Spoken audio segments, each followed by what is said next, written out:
आज या नदीची पातळी 72.6 इंच अशा स्वरूपाची आहे। सकाळी 6 वाजल्यापासून ही पातळी स्थिर आहे। दुपारी जवळपास 2 वाजत आलेले आहे।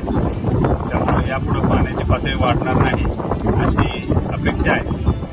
आतापर्यंत महानगरपालिकेमार्फत जवळपास 1530 नागरिकांचं स्थलांतर 8 विविध छावण्यांमध्ये करण्यात आलेलं आहे। 410 कुटुंबांची तात्पुरत त्यांना निवारा केंद्रामध्ये हलवण्यात आलेलं आहे। पातळी अजून वाढणार नाही, तथापि वाढली तरी देखील प्रशासन त्यासाठी सज्ज आहे। अजूनही निवारा केंद्रांची संख्या देखील आपण व्यवस्था करून ठेवलेली आहे। त्यामुळे नागरिकांनी घाबरून जाऊ नये, कुठल्याही अफवांवर विश्वास ठेवू नये आणि प्रशासनामार्फत ज्या सूचना दिल्या जातील त्याचं तंतोतंत पालन करावे।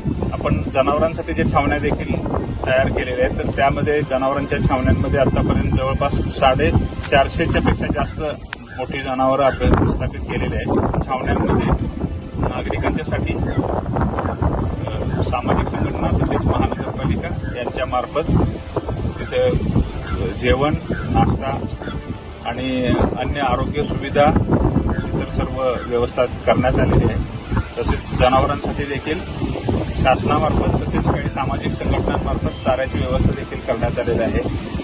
एकूणच आलेले हे संकट आहे जे यापुढे वाढणार नाही अशी आपण आशा करूया। परंतु जर पाणी कदाचित पाऊस काय आणखी जर आला तर आपण प्रशासन या ठिकाणी सर्व आवश्यक करण्यासाठी सज्ज आहे। धन्यवाद। जनतेचा अधिकारनामा जाणीव हक्काची या न्यूज चॅनलला लाईक, शेअर व सबस्क्राईब करण्यास विसरू नका व सदैव रहा अपडेट। जाहिराती व बातमीसाठी आजच न्यूज चॅनलशी संपर्क साधावा। 80 87 820 897।